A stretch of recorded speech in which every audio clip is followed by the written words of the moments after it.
Hello coders, you welcome on code hacker. तो friends, आज हम इस वीडियो में बात करने वाले हैं बहुत ही इंपॉर्टेंट क्वेश्चन के बारे में, जिसके अंदर हम एक ऐसा प्रोग्राम लिखेंगे जो दो नंबर को स्वैप करके हमें रिटर्न करेगा। तो फ्रेंड्स, डिटेल वीडियो होने वाली है, हर एक चीज़ डिटेल के अंदर बताने वाला हूँ। तो एक ओवरव्यू दे देता हूँ इस वीडियो का कि क्या क्या इस वीडियो में कवर होगा। तो सबसे पहले हम कवर करेंगे क्वेश्चन एनालिसिस, कि क्या हमारा क्वेश्चन क्या रहा है, क्या क्या हमें यूजर से इनपुट लेना है, क्या हमें आउटपुट देना है, ये सभी चीज़ें समझेंगे क्वेश्चन एनालिसिस के अंदर। सेकंड आता है हमारा हाउ टू स्वैप, किस तरीके से हम स्वैप करेंगे या फिर कह सकते हैं हमारी अप्रोच क्या होने वाली है इस क्वेश्चन को सॉल्व करने के लिए। ठीक है। थर्ड आता है हमारा स्टेप ऑफ कोड, क्या क्या स्टेप्स हम लेंगे अपने पूरे कोड को कंप्लीट करने के लिए। एक बेसिक स्ट्रक्चर में कोड का आपको करके दिखाऊंगा। ठीक है। उसके बाद चलेंगे अपने विजुअल स्टूडियो कोड पर, जिसके अंदर हम कोड करेंगे अपने कंप्लीट प्रोग्राम को अच्छे से। तो फ्रेंड्स, चलिए स्टार्ट करते हैं अपनी वीडियो को बिना किसी देरी के साथ। तो जो भी बच्चा चैनल पर नया है, प्लीज चैनल को सब्सक्राइब कर लेना गाइस, इससे एक मोटिवेशन मिलता है। ठीक है। तो देखिए, सबसे पहले बात करते हैं कि हमारा क्वेश्चन क्या क्या रहा है। उससे पहले क्वेश्चन को पढ़ लेते हैं। Write a program to swap two numbers. हमें गाइस एक ऐसा प्रोग्राम लिखना है जो दो नंबर को स्वैप करेगा। अभी फर्स्ट पार्ट के अंदर हमें देखना है स्वैप होता क्या है। क्या स्वैप होता क्या है? हमारा क्वेश्चन बोल रहा है हमें दो नंबर को स्वैप करना है। फॉर एग्जांपल, आपके पास एक वैल्यू है ए, एक वैल्यू है बी। ए के अंदर स्टोर है आपका 5, बी के अंदर स्टोर है आपका 6।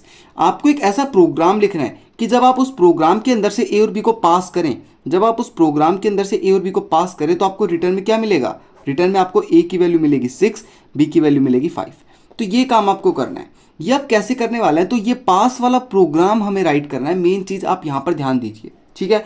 तो अब हमने बात कर ली क्या हमें अपने क्वेश्चन के अंदर करना क्या है। तो गाइज, यूजर से इनपुट लेना है आपको ए को एंड बी को। दो चीज आप यूजर से इनपुट लेंगे, अपने फंक्शन के अंदर पास करेंगे। हम एक फंक्शन बनाने वाले हैं। तो फंक्शन क्या होता है, हर एक चीज मैंने डिटेल के अंदर आपको समझा रखी है। ठीक है। तो देखिए, फंक्शन हम लिखेंगे, फंक्शन क्या होता है, कैसे बनाते हैं, हर चीज यहाँ पे समझा दूंगा मैं। तो देखिए, यहाँ पर हमने ए और 6 एंड बी और 5, ये दोनों क्या करना है, हमें आउटपुट के अंदर निकालना है। तो ये हमारा इनपुट हो गया, ये हमारा फंक्शन हो गया, ये हमारा आउटपुट हो गया। तो क्वेश्चन को हमने डिटेल के अंदर समझ लिया। अब समझते हैं कि ये वाला अप्रोच हम लगाएंगे कैसे। तो सेकंड होगी हमारी अप्रोच, क्या अप्रोच लगाकर हम इस क्वेश्चन को सॉल्व करेंगे। ठीक है।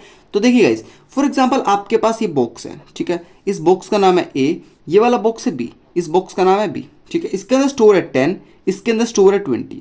अब आपको इन दोनों की वैल्यू चेंज करनी है।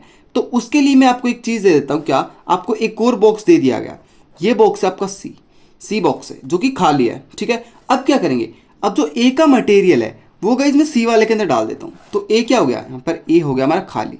ठीक है। ए हमारा खाली हो गया, ए हमारा खाली हो गया। एंड सी के पास क्या आ गया हमारा, सी के पास आ गया हमारा 10। ठीक है। अभी बी क्या है, बी के तो पास गाइस अभी 20 है, बी के साथ हमने कुछ किया ही नहीं। ठीक है। अब सेकंड स्टेप में क्या करते हैं, सेकंड स्टेप में हम करते हैं बी की वैल्यू को ए के अंदर डाल देते हैं। क्या, बी की वैल्यू को ए के अंदर डाल देते हैं। तो ए के अंदर डालेंगे तो क्या होगा, ए के पास कितना आ गया 20 एंड सी के पास कितना है 10 एंड बी क्या हो गया हमारा खाली, बी क्या हो गया खाली। ठीक है। अब क्या करेंगे, अब जो हमारा सी है उसकी वैल्यू किसके अंदर डाल देंगे, इस बी के अंदर डाल देंगे। तो लास्ट के अंदर क्या होगा हमारा, ए हो गया हमारा यहाँ पे 20 एंड सी हो गया हमारा खाली एंड हमारा बी हो गया कितना 10। तो आप देख सकते हैं स्टार्टिंग के अंदर आपने क्या लिया, ए की वैल्यू 10 ली, बी की वैल्यू 20 ली, लेकिन लास्ट के अंदर आते आते क्या हुआ, ए की वैल्यू 20 हो गई एंड बी की वैल्यू कितनी हो गई हमारी 10 हो गई। तो इस तरीके से हमें ये अप्रोच लगानी है। तो हम क्या करेंगे, देखिए दो वेरिएबल लेंगे ए और बी, उनके अंदर वैल्यू को स्टोर कराएंगे।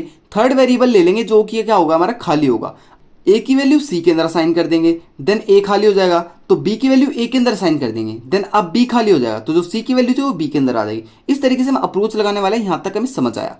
अब देख लेते हैं स्टेप्स, क्या क्या स्टेप्स हम लेंगे अपने प्रोग्राम को परफॉर्म करने के लिए। तो फर्स्ट स्टेप के अंदर क्या करने वाला है, हमारा स्टेप नंबर 1 क्या हुआ, जिसके अंदर हम डिक्लेयर करेंगे एक फंक्शन को। क्या, डिक्लेयर अ फंक्शन। अब फंक्शन को डिक्लेयर कैसे करते हैं ये मैं चीज समझाता हूं। सबसे पहले आपको फंक्शन डिक्लेयर करते समय उसका क्या देना पड़ेगा, रिटर्न टाइप देना पड़ेगा कि क्या वैल्यू आप रिटर्न करने वाले हैं। तो देखिए, मैं दो वैल्यू को इनपुट लूंगा ए एंड बी को, ए एंड बी की वैल्यू स्वैप करके मैं क्या करूंगा, ए एंड बी की वैल्यू रिटर्न करूंगा। तो ए एंड बी कैसा है, एक इंटीजर है, तो मैं एक इंट नाम का यहाँ पे रिटर्न टाइप लेने वाला हूँ। ठीक है। अब फंक्शन का नाम दे देते हैं। तो स्वैप में रख देता हूँ फंक्शन का नाम एंड यहाँ पे मैं पैरामीटर पास करता हूँ इंट ए कोमा इंट बी, क्योंकि मेरे को दो वैल्यू यहाँ पे चाहिए। ठीक है। तो यहां तक हमने क्या किया, अपना फंक्शन डिक्लेयर किया। अब सेकंड स्टेप के अंदर क्या करते हैं, अपने मेन फंक्शन के अंदर आते हैं। किसके अंदर, मेन फंक्शन के अंदर। कि मेन फंक्शन के अंदर क्या करने वाले हैं। तो देखिए दोस्तों, मेन फंक्शन के अंदर फर्स्ट स्टेप होगा क्या, हमें डिक्लेयर करने होंगे दो वेरिएबल, डिक्लेयर टू वेरिएबल।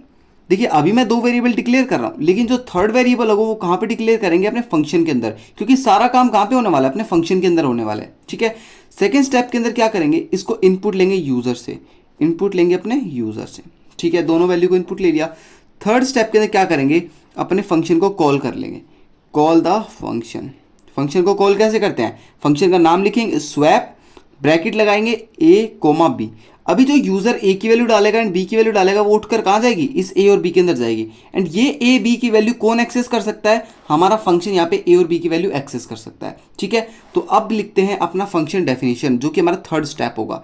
देखिए आपने क्या किया, फंक्शन को कॉल लगा ले। अभी फंक्शन को कॉल लगाने का फायदा क्या होगा, जब तक हमारा फंक्शन कुछ काम नहीं कर पाएगा तो उसका कोई फायदा होगा। तो फंक्शन को काम कराने के लिए क्या करना पड़ेगा, हमें फंक्शन को डिफाइन करना पड़ेगा, फंक्शन को डिफाइन करना पड़ेगा। तो गाइज मेरी फंक्शन वाली वीडियो को कंप्लीट डिटेल के अंदर देखना, जिससे आपको क्या होगा, ये फंक्शन अच्छे से समझ आने वाला है। ठीक है, तो फंक्शन डिफाइन कैसे करते हैं, फंक्शन डिफाइन करने के लिए गाइज हम सबसे पहले अपने फंक्शन का रिटर्न टाइप लिखते हैं, जो कि हमारे ऊपर वाले फंक्शन डिक्लेरेशन का सेम होता है। ठीक है, नाम भी गाइज हमारा सेम होता है, पैरामीटर्स भी हमारे सेम होता है। तो इंट ए कोमा इंट बी हमारे पैरामीटर भी सेम हो गए। ठीक है, अब करली ब्रैकेट लगाएंगे। अब इन करली ब्रैकेट को जहाँ से हमने स्टार्ट किया जहाँ पे हम बंद करेंगे, उसके बीच में जो भी कोड लिखूंगा वो हमारा एग्जीक्यूट होगा।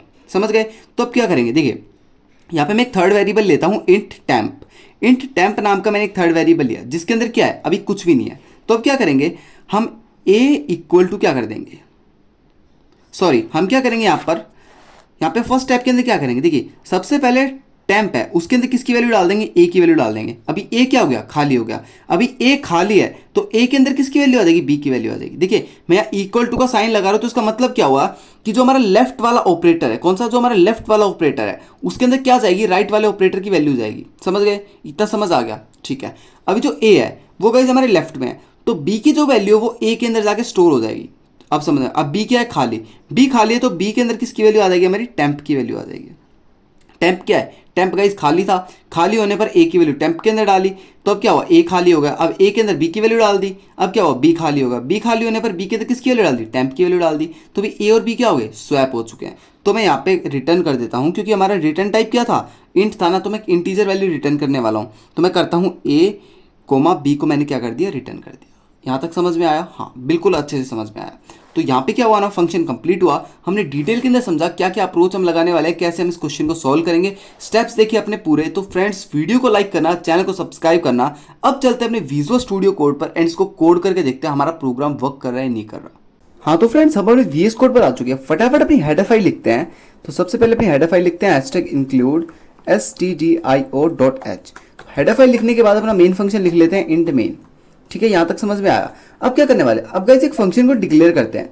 फंक्शन डिक्लेयर करना मैंने आपको अच्छे से बता दिया कैसे करते हैं। सबसे पहले इसका रिटर्न टाइप लिखना है इंट, उसके बाद फंक्शन का नाम लिखते हैं स्वैप।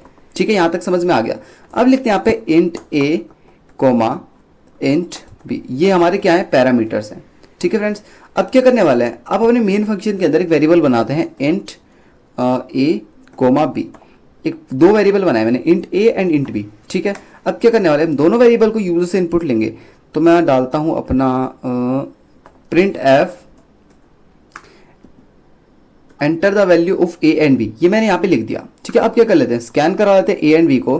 तो स्कैन करा लिया मैंने यहाँ पे %d ampersand a and ampersand b, दोनों को मैंने यहाँ पे स्कैन करा है, ए एंड बी की वैल्यू को। ठीक है, अब क्या करने वाला है, अब गाइज यहाँ पे अपने फंक्शन को कॉल लगाते हैं।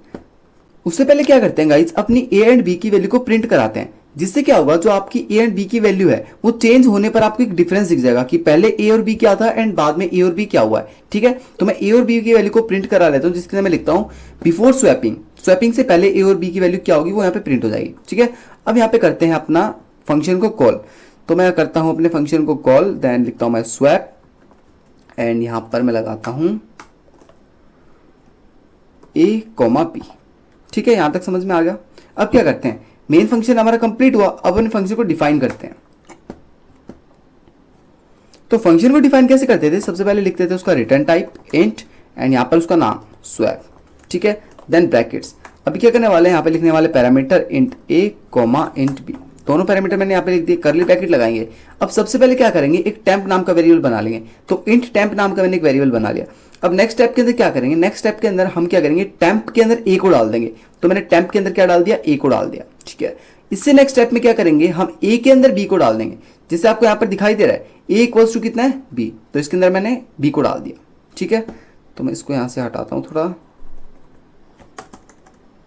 मैं यहाँ पे डालता हूँ ए इक्वल टू बी।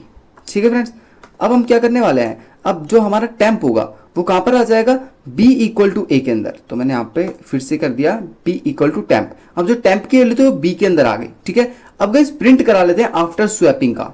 ठीक है, तो मैंने क्या किया, print F after swapping. Swapping के बाद हमारे ए और बी की वैल्यू क्या हो जाएगी, तो मैंने यहाँ पे प्रिंट करा लिया। तो यहाँ पर हमारा फंक्शन कंप्लीट होता है। तो हर एक चीज हमें डिटेल के अंदर यहाँ पर समझी है। तो अब इस कोड को रन करते हैं एंड यहाँ तक हमारा प्रोग्राम कंप्लीट हुआ, तो इस कोड को फटाफट रन करते हैं। तो मैंने यहाँ पे कोड को रन किया एंड यहाँ पर हम वैल्यू को डालते हैं, अपना ए की वैल्यू मैंने डाली 10 एंड बी की वैल्यू मैंने डाली 20।